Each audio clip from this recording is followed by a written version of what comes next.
დაგიბრუნდით მეგობრებო და როგორც სურათიდან ხედავთ, დღეს ჩვენ განვიხილავთ ახალ სუპერმენს.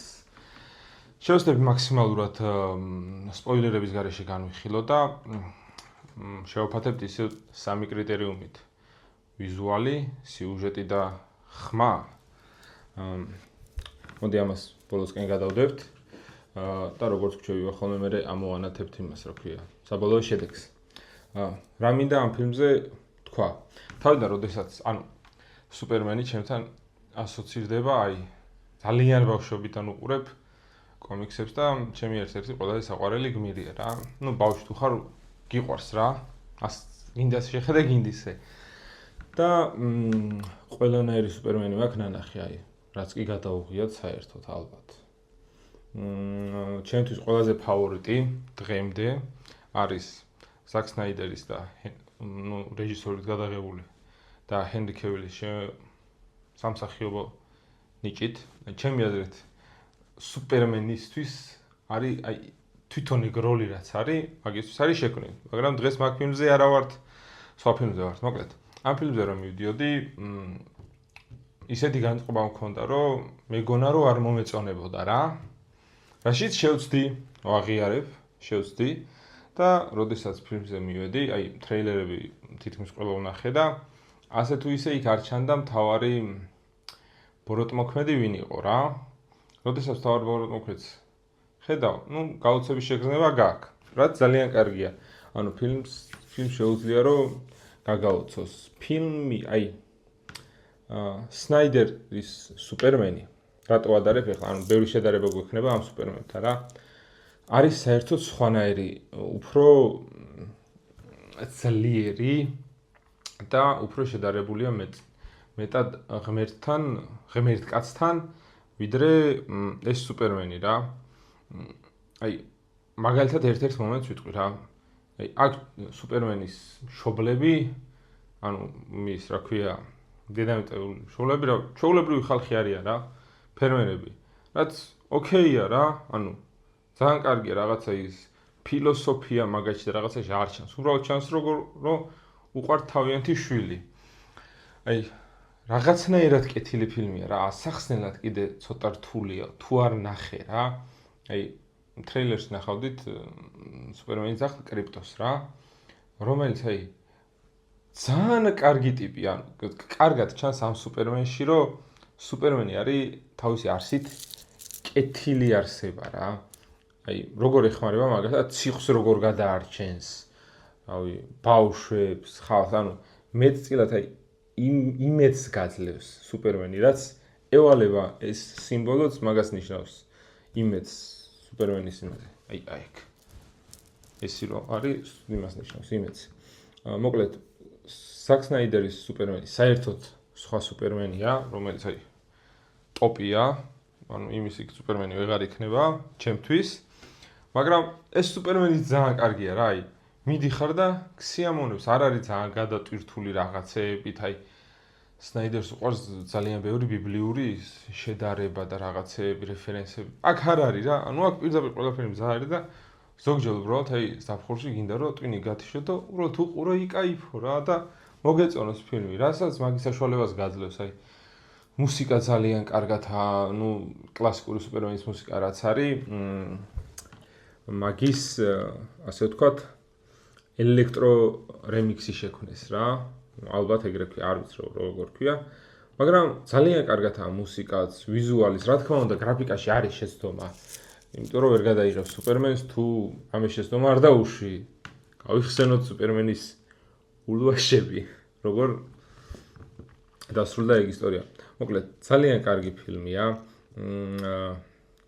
ამ ფილმმა კიდე გაგვაცნო რამდენიმე პერსონაჟი, სამართლიანობის ბანდა, ეგრე ქვია აქ. სადაც მისტერ ტერიფიკი ჩანს, რომელიც Arrow სერიალი, როდესაც Arrow სერიალიდანაა, ეგ მანდაც ჩანს, მაგრამ ამ ფილმში ძალიან სხვანაირად ჩანს და ძალიან ძლიერი პერსონაჟია. შევარდენი გოგონა თუ არ ვცდები ეგრე ქვია, რომელიც კაი ტიპია რა, მარტივ გადაწყვეტილებებს იღებს, მიხვდებით, ვინც უყურებს მიხვდებით რა. რომ ზოგჯერ არ ართულებს რაღაცებს. რო არ დაგასპოილეროთ და მწვანე ლამპარი რა, აი. პირველი მწვანე ლამპარი, როდესაც გამოვიდა ფილმი რაიან რეინოლდსის. მე ისიც მომეწონა, ბევრი კი აჰეითებს, მაგრამ ვიზუალურად ძალიან მომწონს ეგ ფილმი და აი ეს ისეთი მწვანე ლამპარი, აი ცუდი ტიპი როლს ასრულებს თითქოს, მაგრამ კარგი ტიპია რეალურად, ანუ კარგია. მოკლედ, ძალიან კარგად ასრულებს თავის როლს რა. თავარი ის ვინც არის ახლა ბოროტმოქმედი ასე ვთქვათ ამ ფილმში, ეს არის ჩვენი პეტერა ლექს ლუთორი და აქეთ კალელი, სუპერმენი. ნუ ესეც ანუ ყველაფერი კარგათაა რა ამ ფილმში. რამე რო გამოარჩიო ესე განსაკუთრებულად, ცოტა გართულდება. სცენარი კარგად არის დაწერილი, მუსიკა კარგად არის ჩასმული ყველაფერში. რაღაცეებში ძალიან ლამაზი კადრია, რაღაცეებში ოკეი, ძალიან ბანძი კადრები, აი მაგალითად მე ძალიან არ მომეწონა სუპერმენის ფრენის კადრი, აი წინა სახე რო ჩანს, არ მომწონს და რა ვქნა, აი ძალიან მარტივია, არ მომწონს. სუპერმენთან აუცილებლად პეტერა კრიპტო უნდა მოვიყვანოთ. მოკლედ ზაკ სნაიდერის ლიგას კი არა სუპერმენი ვისაც გაქვთ ნანახით. ეს ისეთი სუპერმენი არ არის, ეს უფრო ადამიანური სუპერმენია და ალბათ ყველა წინა სუპერმენის ნაზავია, ჩემი აზრით რა. რაც შეეხება მსახიობს, აი თავიდანაც რომ ნახე სურათი, აი თითქოს ახალგაზრდა ჰენრი კევილი იყო რა. მაგის დავეძლება სტოვებდა და ძალიან კარგად ანუ უხდება მაგროს, მართლა უხდება. არ ველოდი, მაგრამ ძალიან კარგად უხდება. ახსნილია ძალიან მარტივი რამე, რომ აი სუპერმენის თვითონ გმირი რო არსებობს, ყველაზე სასაცილო არის ხოლმე ის, ანუ სათვალე არის, მაგრამ მხოლოდ სხვაობას, ანუ სათვალეს რომ მოიხსნეს ესე. ის არის სუპერმენი, ხოლო როდესაც ესე გაიკეთებს, ის არის კლარკ კენტი რა. იდეაში ახლა ვინც არ იცის, ეს არის სუპერმენის ჰიპნოზო, ანუ სუპერმენს შეუძლია ჰიპნოზი რა. და როდესაც მას უკეთია სათვალე, არის, ანუ შენ აღიქვავს როგორც სხვა სახით მაგ ადამიანს, ხოლო როდესაც იხსნის ის ჩვეულებრივი კალელია რა. ანუ სათვალედ, ასე ვთქვათ, ახერხებს ჰიპნოზს. ცოტა უტრირებული ნათქვამია რა. კიდე სუპერმენის სახლზე შეგვიძლია ბევრი ვილაპარაკოთ, მაგრამ აი ყველაზე კარგად ჩანს ამ ფილმში ალბათ სუპერმენის დამოკიდებულება მხოლოდ ადამიანების მიმართ არა, აი ყველა ცოცხალი არსების მიმართ, აი ყველას გადარჩენას ცდილობს და ძალიან კარგია და მისი პატარა დამხმარე კრიპტო, აი რომელიც ფილმში არის ძალიან კარგად წარმოჩენილი და ვისაც ძაღლი ყოლიათ, მოდი ამ ფილმზე ესეთ რამეს ვიტყვი რა. თავიდან ჯეიმს განს უნდოდა რომ მხოლოდ კრიპტოზე გადაიღო ფილმი. თვითონ მხოლოდ ამ ძაღლზე რა. და შემდეგ ანუ ამიტომ იშვილა, კი არა და თავშესაფრიდან გამოიყვანა ძაღლი.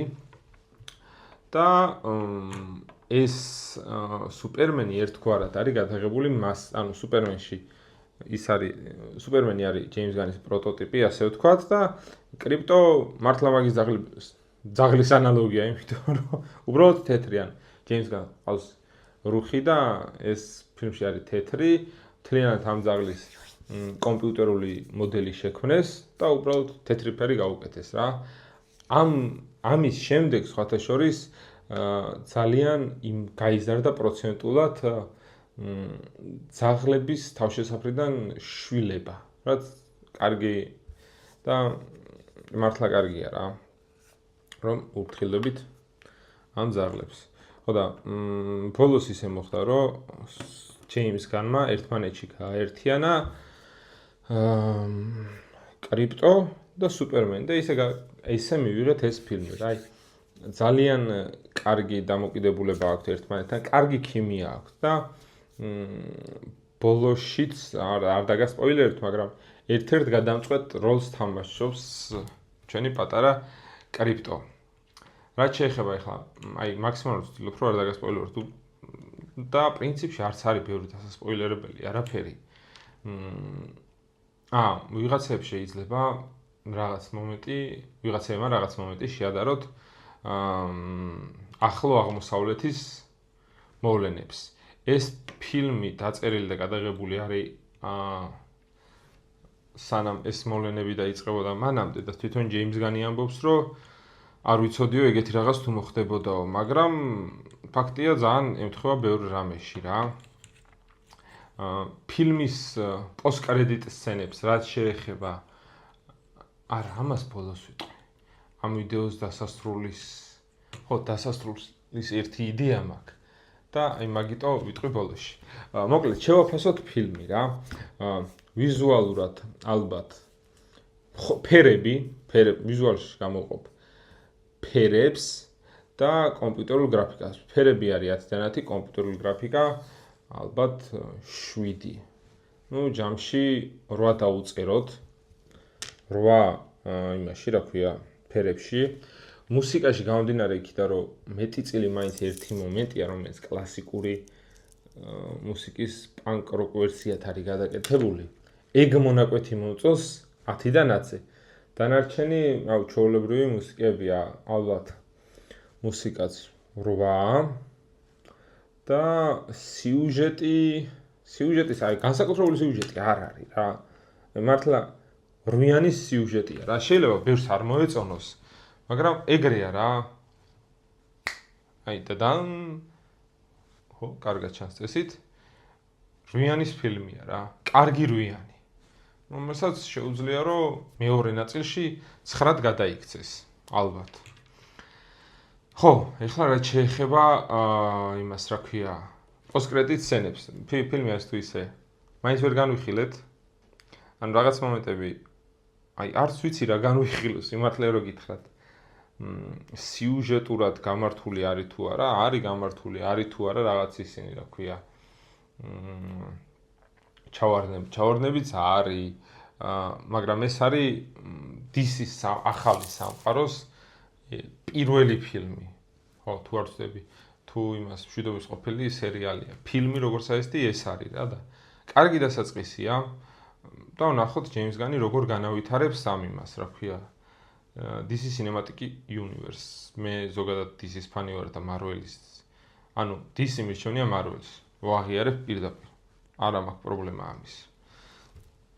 მოკლედ. ხო, რაც დამავიწყდა. ვიდეო დაალაიქე. ზარის ღილაკი გააქტიურე. ადრე ვერ ხვდებოდი რა საჭირო იყო და ეხლა ძალიან მარტივი. ზარის ღილაკს რო აქტიურებ, YouTube-ის notification-ი მოგდის, რომ მე ახალი ვიდეო დავდე. ხო, კიდე 8 გამომწერი გვაკლია 400 გამომწერამდე. 400-მდე. 3 თვის წინ ავედით 300-ზე. 500 გამომწერზე შეპირებული გათამაშება.